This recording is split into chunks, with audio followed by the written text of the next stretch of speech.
Welcome to Story Time with John R. Booth. Okay, so, once upon a time, there was these three bears that lived in a fucking cabin out in the woods. Now, don't ask me how bears ended up living in a cabin in the woods. I don't know. They couldn't have built it. They don't even have opposing thumbs. So, let's just, for the sake of the story, let's just all agree that they lived in this two-story cabin in the woods. That'll become clear later as we go. So let's move on. Anyway, one day, the mother bear, she says, I'm going to feed y'all. So she makes up some porridge. Now, I need to give you a little disclaimer. I have no fucking idea what porridge is, but I assume it's something that bears eat, okay? So anyway, she makes the porridge, and she puts it on the table. She's got this husband. He's kind of a dick. He's grumpy all the time. This goddamn porridge is too hot. And then the ungrateful little kid bear, I don't know if it's a boy or a girl. I didn't actually fluff up its crotch hair or anything to see, so we'll just call it a boy. Let's leave it at that. He goes, well, my porridge is too hot too. So the mama bear, she just says, all right, then fuck it. We'll go for a walk and let it cool off. So she pulls off her apron and just tosses it, throws the spoon across the room. Well, now that I think about it, the apron might be the only thing that the mama bear wears, so she'd be naked. So let's go back and make the baby bear a girl bear, because we wouldn't want a little boy bear sitting there, being exposed to this. Okay, so now it's a fucking girl bear now, all right? So let's move on. So these three fucking bears, they just head off into the woods. Probably going to take a shit out there, because I rather doubt that even though they have a cabin in the woods, I rather doubt that they would have indoor plumbing. Okay, they're bears. So anyway, they're walking through the woods doing whatever bears do. Okay, and a short time later, this little blonde girl named Goldilocks, kind of a preteen or a teen age girl, blonde hair. She's one of these entitled little bitches from the city.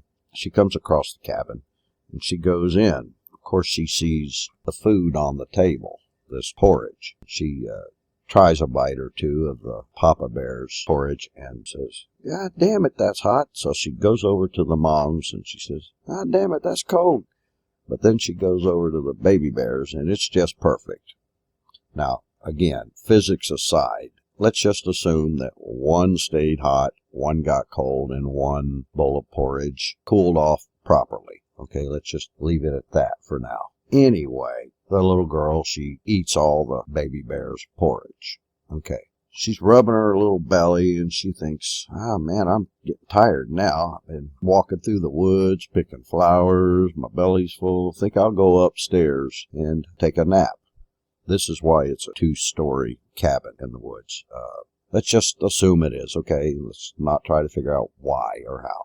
So she climbs up the stairs and she sees the first bed, and it's the Papa Bear's bed. And she jumps on that and goes, God damn, this is a hard bed. So she jumps over onto the Mother Bear's bed, and shit, this is really too soft, I don't know why this kid's so fucking picky. It's not even her house, okay? But anyway, she goes over to the baby bear's bed and says, oh, this is just perfect. And she rolls up a doobie and smokes it, lays there, daydreams for a few minutes, and passes out. She's sound asleep. Meanwhile, the bears, they finished doing all the things that they do in the woods, and they come back. They walk into the cabin, and Papa Bear notices somebody's been messing with his porridge.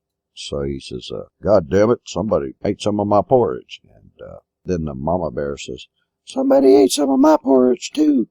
Again, I don't know what the hell porridge is, but it must be good, because the baby bear looks over and says, somebody ate all my fucking porridge and I don't know. I'm hungry. Mom, please make some more.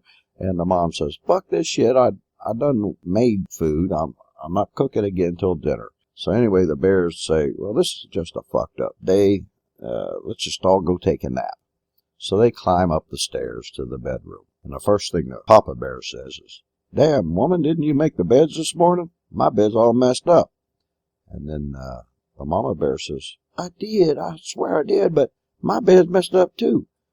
And that's when the baby bear, I guess we determined it was a girl bear, said something like, damn it, there's some little blonde-haired girl laying in my bed, and she's sound asleep.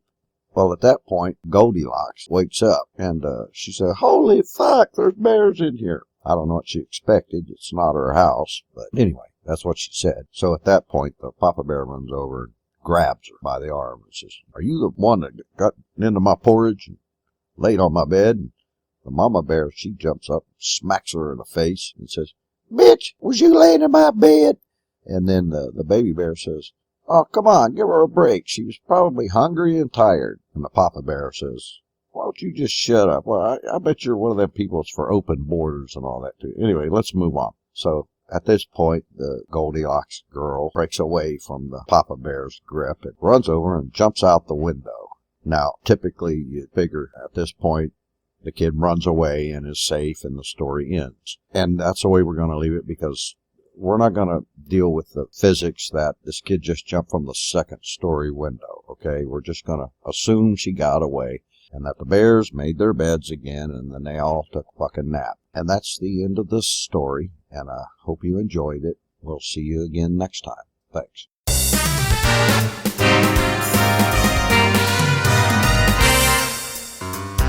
The story of the three bears was brought to you by Fucking Around in the Basement Productions, Inc.